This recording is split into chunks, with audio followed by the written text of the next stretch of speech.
నిన్న రేవంత్ రెడ్డి గారు ఆయన కడుపులో మాట బయట పెట్టిండు. మీరు లగచర్ల గారి దగ్గర పోతే అక్కడ ఎవడైనా ఫ్యాక్టరీలు కావాలని బండరాలతో మిమ్మల్ని కొడితే ఎట్లా మేము కేసు పెట్టద్దా అంటుంది. విన్నారా మీరు?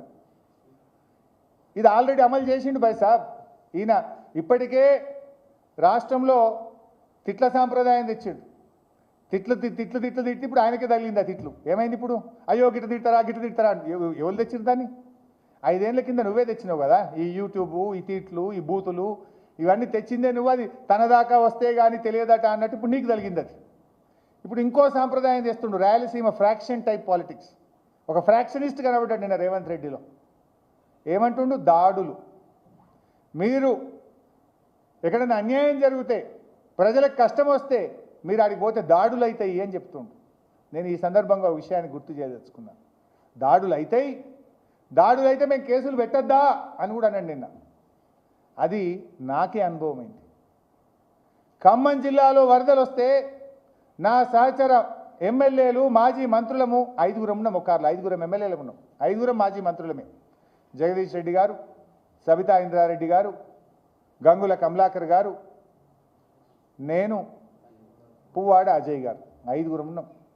మేము కారులో వరద బాధితులకు సాయం చేయడానికి వెళ్ళాం. ప్రభుత్వం ఫెయిల్ అయిపోయింది. సరే, ప్రధాన ప్రతిపక్షంగా నిత్యావసర వస్తువులు ఇచ్చి వాళ్ళకి పంచుకుంటూ వస్తున్నాం. మేము చేసేది తప్ప? ఆపదలో ఉంటే, కష్టాల్లో ఉంటే వాళ్ళకి సాయం చేయడానికి వెళ్ళాం. ఆ రోజు రాత్రి రేవంత్ రెడ్డి ఖమ్మంలో పండుకున్నాడు. పొద్దున నేను పోయినా. రాత్రి అంతా ప్లాన్ చేసిండు ఆయన. మేము పోతుంటే ఇంత పెద్ద రాళ్లతోని మా కార్ల మీద దాడి చేసిండు. కార్ల అద్దాలు పగిలిపోయినాయి. పోలీస్ స్టేషన్లో మేము కేసు పెడితే ఈ రోజు వరకు కూడా ముద్దాయిలను అరెస్ట్ చేయలే, కేసు కూడా నమోదు చేయలే. అంటే నిన్న అసెంబ్లీలో చెప్పింది ఆల్రెడీ 6 నెలల కింద రేవంత్ రెడ్డి అమలు చేసిండు. అంటే దాడుల సంస్కృతిని కూడా ఈ రాష్ట్రంలో తెస్తున్నావు మిస్టర్ రేవంత్ రెడ్డి. ఇవాళ తిట్లు నీ దాకా వస్తే తెలియలేదు అన్నట్టు రేపు ఇవి కూడా నీ దాకా వస్తాయి. ఎవరు శాశ్వతం కాదు. రేపు మళ్ళా ఈ తప్పుడు విధానాలు తీసుకురాకు. తెలంగాణ ప్రేమ అభిమానాలకు చిరునామా, ఆప్యాయతకు చిరునామా. కానీ ఇలాంటి తెలంగాణలో ఫ్రాక్షనిస్ట్ తరహా రాజకీయాలు వద్దు, దాడుల సంస్కృతి వద్దు. ఇప్పటికే తిట్ల సంస్కృతి తెచ్చి నువ్వు నష్టం చేసినావు ఈ రాష్ట్రానికి. అంటే నువ్వు ఏం చెప్పదలుచుకున్నావు? దాడులు చేపిస్తా అని పరోక్షంగా నువ్వు బెదిరించే, బ్లాక్మెయిల్ చేసే ప్రయత్నం చేస్తున్నావు రేవంత్ రెడ్డి గారు. Is it correct? ఒక రాజ్యాంగం మీద ప్రమాణం చేసిన వ్యక్తి, రాజ్యాంగ పదవిలో ఉన్న వ్యక్తి, రాష్ట్రంలో అత్యున్నతమైనటువంటి చట్టసభ, శాసనసభలో నువ్వు ఈ రకమైన వ్యాఖ్యలు ఒక ముఖ్యమంత్రి మాట్లాడవచ్చునా? జర్నలిస్టుల మీద కేసులు పెట్టా అంటున్నావు. మరి నీ మీద ఏం కేసు పెట్టాలి? ఇప్పుడు నీ మీద ఏం చట్టం తేవాలనో చెప్పు. నిన్న నువ్వు మాట్లాడినావు కదా, బట్టలు ఇప్పించి కొడతా, ఉరికిచ్చి కొడతా, దాడులు చేపిస్తా అన్నావు కదా. మరి ఇటువంటి వ్యాఖ్యలు చేసిన నీ మీద కూడా ఏం చట్టం తేవాలో, నీ మీద కూడా ఏం కేసు పెట్టాలని నేను అడుగుతా ఉన్నా. ఎట్లా మాట్లాడగలుగుతావు? అనని పదానికి అన్నట్టు ఏమీ అనకపోయినా జగదీష్ రెడ్డి గారిని సస్పెండ్ చేసినావు, చర్య తీసుకున్నావు. నిన్న నువ్వు మాట్లాడిన మాటలకు నీ మీద ఏం చర్య తీసుకోవాలి అని నేను అడుగుతా ఉన్నా. 100 ఎలకలు తిన్న పిల్లి శాకాహారి అన్నట్టు నిన్న నీ మాటలు ఉన్నాయి. మాట్లాడేటి నీ బూతులు, మాట్లాడేదంత బెదిరింపు ధోరణి, మళ్ళీ నీతి వాక్యాలు వల్లిస్తూ ఉంటాడు. ఇక అప్పుల విషయంలో ఇంకా కొంచెం డీటెయిల్గా మళ్ళొక్క రోజు చెప్తా.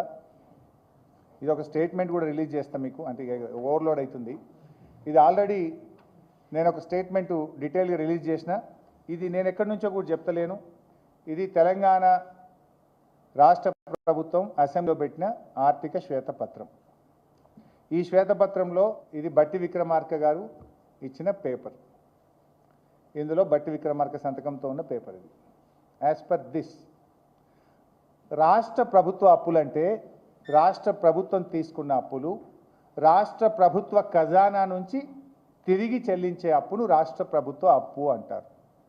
దాని ప్రకారంగా కరోనా 2 సంవత్సరాలు కలిపి, కరోనాలో కేంద్ర ప్రభుత్వం ఏం చేసిందంటే ఎకానమీ డౌన్ అయింది, కొంచెం ఎక్కువ అప్పులు తీసుకోండి, క్యాపిటల్ ఎక్స్పెండిచర్ మీద ఖర్చు పెట్టండి అని అదనపు అప్పులు ఇచ్చింది రాష్ట్రాలకు. అవి కూడా కలిపి అన్నీ కలిపి బీఆర్ఎస్ హయాంలో తీసుకున్న అప్పు 4,17,000 మాత్రమే. అంటే సంవత్సరానికి 41,000 కోట్లు. నువ్వు తీసుకున్నది ఎంత నిన్న చెప్పింది? 1,58,000 కోట్లని నువ్వు చెప్పినావు. I stand for this. ఈ ఫిగర్ నేను ఎక్కడి నుంచి చెప్తలేను, రాష్ట్ర ప్రభుత్వ శ్వేతపత్రం నుంచే చెప్తున్నా. దీని మీద అసెంబ్లీలో చర్చ పెట్టండి. నిన్న నువ్వు చెప్పిన ఫిగర్స్ మొత్తం డీటెయిల్స్ సభ ముందు పెట్టు. ఉత్త కాగితం పెట్టుడు కాదు, ఒక్కొక్క డిపార్ట్మెంట్ వైజ్ డీటెయిల్డ్గా పెట్టు. నేను సమాధానం చెప్పడానికి రెడీగా ఉన్నా. అసలు నువ్వు ఎన్ని ఫిగర్స్ చెప్తావు? శ్వేతపత్రంలో నువ్వు పెట్టిందే మరి ఇది తప్ప, నిన్న రేవంత్ రెడ్డి చెప్పింది తప్ప, ఏది తప్పు ఏది ఒప్పు? నోటికి వచ్చినట్టు అబద్ధాలు మాట్లాడడం. ఈ స్టేట్మెంట్ మీకు పంపిస్తా పైసలు. నోటికి వచ్చినట్టు అబద్ధాలు మాట్లాడడం, నీకు చేతగాక ప్రజలకు ఇచ్చిన హామీలు అమలు చేయలేక అప్పులు తప్పుల పేరు మీద తప్పించుకునే ప్రయత్నం చేస్తున్నావు. బట్ నువ్వు తప్పించుకోలేవు. నిన్ను వదిలిపెట్టం రేవంత్ రెడ్డి, నేను వదిలిపెట్టం ఎట్టి పరిస్థితుల్లో.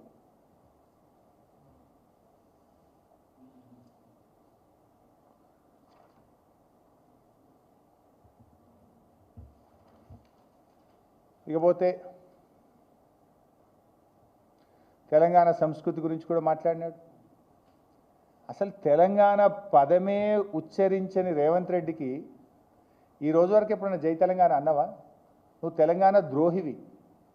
ఒక్కనాడు తెలంగాణ అమరవీరుల స్తూపం దగ్గరికి ఉద్యమంలో వచ్చినోడివి కాదు. ఒక్కనాడు జై తెలంగాణ అన్నవాడివి కాదు.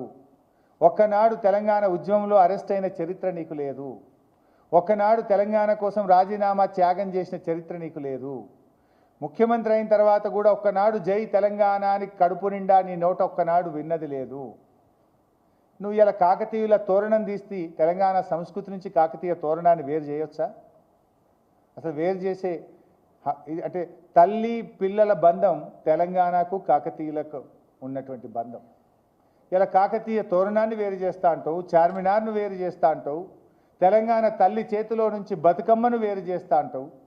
బతుకమ్మకు తెలంగాణ ఆడబిడ్డకు ఎంత అనుబంధం ఉంటుంది? అది పేగు బంధం. తెలంగాణ ఆడబిడ్డలకు బతుకమ్మతో పేగు బంధం లాంటిది. తల్లిగారింటికి వచ్చి ఆ 9 రోజులు ఎంతో ప్రేమగా బతుకమ్మ జరుపుకుంటారు అక్క చెల్లెళ్ళు. తెలంగాణ సంస్కృతికి సాంప్రదాయానికి ముఖ చిత్రం బతుకమ్మ. ఆ బతుకమ్మను తెలంగాణ తల్లి నుంచి దూరం చేసినావు కదా. నీకు తెలంగాణ సంస్కృతి సాంప్రదాయాల గురించి మాట్లాడే హక్కు ఉందా అని నేను అడుగుతా ఉన్నా. ఏ రోజు నువ్వు తెలంగాణ గురించి